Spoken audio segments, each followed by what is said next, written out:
hours a day you waste or how many hours a week you waste. And the classic answer is something like 4 to 6 hours a day. You know, inefficient studying, watching things on YouTube that not only do you not want to watch, that you don't even care about, that make you feel horrible about watching after you're done. And so if your life isn't everything it could be, you could ask yourself, well, what would happen if you just stopped wasting the opportunities that are in front of you? I should lose weight. I should work out. I should work harder. And then you know what? People don't do their shoulds. They get mad at themselves. And suddenly the thing you said should happen has to happen. That's when human beings change. Let's make it happen right now. Me and you, let's make it happen right now. Me and you, because you're smart enough. Progress has been made, but you got to keep on working. It's like God can't find the illusion that we have made it. No, let me tell you something. You got to keep on working. And we're going to make it happen, my man. Hey, sister, we're going to make it happen, but you got to get out your comfort zone. Because the next time you get an opportunity, you got to be ready. Because we're turning dreams into reality. Just start working at it just a little bit, but do find out what your work is and hold on to it and don't let your dream go. Don't let it go. Unless you've made some major mistakes in life, you haven't started living yet. So a lot of people, if you've never made any major blunders, made some major mistakes, lost some serious money, taken some serious risks, you haven't started living yet. Going through life quietly, tiptoeing safely to an early grave? No, no, no, no. You got to take some chances. You want to bring some adventure to your life. This is the time to stop and decide what direction you want to go in. One of the best things you can do in your life is to change. Maybe on the page of this story right now, you see nothing but failure. When we read your story, what do you want us to see? That you was another failure? What do you want us to read when we read your story? That you quit? What do you want us to read when we read your story? That you gave up? That you threw in the towel? But here's what we're going to do. We're getting ready to turn the page, because when you turn the page, you get ready to write a new story. Now is the time where you're going to begin to open up your mouth and declare that I'm going to build a legacy. Waste no more time arguing what a good man should be. Instead, be one and leave a lasting legacy for the next generation. This legacy should not be measured in material wealth, but rather in the strength of character and faith that you pass on.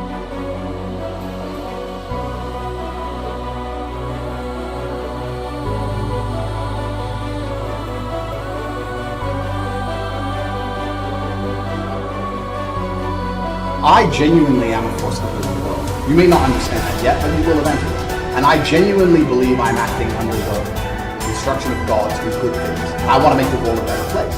I genuinely believe my legacy is a good legacy. And I believe that eventually, when the legacy media catches up, they're going to understand I'm a good, positive influence. I think a man should have absolutely no interest in whether he's actually happy. If I wake up and I'm unhappy, I will do the exact same things as if I am happy. I will go to the gym the same. I will work the same. How I feel has no impact on how I live my life. I don't think happiness as an index is a healthy view for a man to have on life success. If you're waking up and going, oh, am I happy, am I not? You're looking at life wrong. I think of a man, if you put happiness if you move it down the scale, right? And you start looking at, am I successful? Am I competent? You know, am I achieving things? Am I respected? If you start to look at these indicators of your life, you're going to end up being happier without actually analyzing if you're happy or not. But we talk about weak men. This is what's scariest about this entire agenda they're trying to purport. Because their ideas, like the feminist idea and like the mainstream idea and like Logan Paul's ideas, all their ideals is if we weaken men, then if they become weak enough, they'll no longer be a threat. And I argue that point absolutely. I think the most dangerous men on earth are the weak men. I think inside of every single man, we're born with a fire inside of us that we do not control can destroy ourselves and other people. And if you look at men who have no emotional control, because that's what they're trying to teach us to have. They're saying, listen, you're a man, you're allowed to just cry all the time and have no emotional control, no stoicism, just react to your emotions. Do you know what happens when you tell men to just react to their emotions? Anger. You have school shootings, you have rape, You have violence.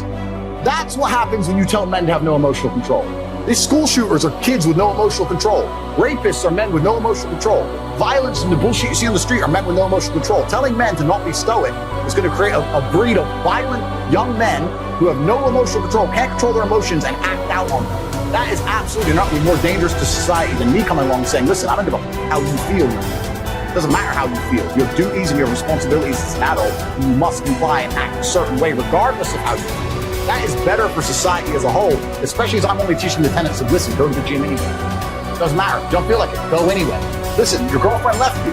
Your heart's broken. You're not allowed to stalk her. She doesn't want you. Get the over it. What I'm saying is good for the world. They're saying, no, act out your emotions. Cool, you're creating stalkers, rapists, and school shooters. These people are fucking dangerous.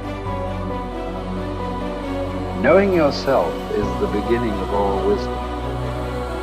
Simplify your life. Don't waste the years struggling for things that are unimportant. Don't burden yourself with possessions. Keep your needs and wants simple and enjoy what you have.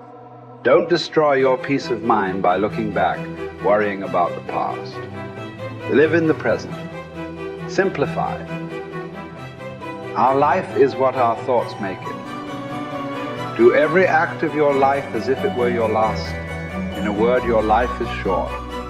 You must make the most of the present with the aid of reason and justice, since it is possible that you may be quitting life at this very moment. Govern every act and thought accordingly. Adapt yourself to the life you have been given and truly love the people with whom destiny has surrounded you.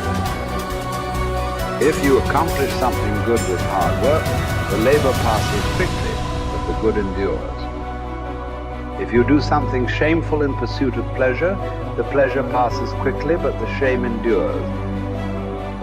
A musician must make music, an artist must paint, a poet must write, if he is to be ultimately at peace with himself. What a man can be, he must be. I will keep constant watch over myself, and most usefully, will put each day up for review. For this is what makes us evil, that none of us looks back upon our own lives. We reflect upon only that which we are about to do, and yet our plans for the future descend from the past. Excellence is never an accident. It is always the result of high intention, sincere effort, and intelligent execution. It represents the wise choice of many alternatives. Choice, not chance, determines your destiny. All human beings seek the happy life, but many confuse the means. For example, wealth and status, with that life itself. This misguided focus on the means to a good life makes people get further from the happy life. The really worthwhile things are the virtuous activities that make up the happy life, not the external means that may seem to produce it. Mark how fleeting and paltry is the estate of man. Yesterday in embryo, tomorrow a mummy or ashes. So for the hair's breadth of time assigned to thee, live rationally and part with life cheerfully, as drops the ripe olive extolling the season that bore it, and the tree that matured. Spend your brief moment according to nature's law, and serenely greet the journey's end as an olive falls, when it is ripe, blessing the branch that bare it, and giving thanks to the tree that gave it life.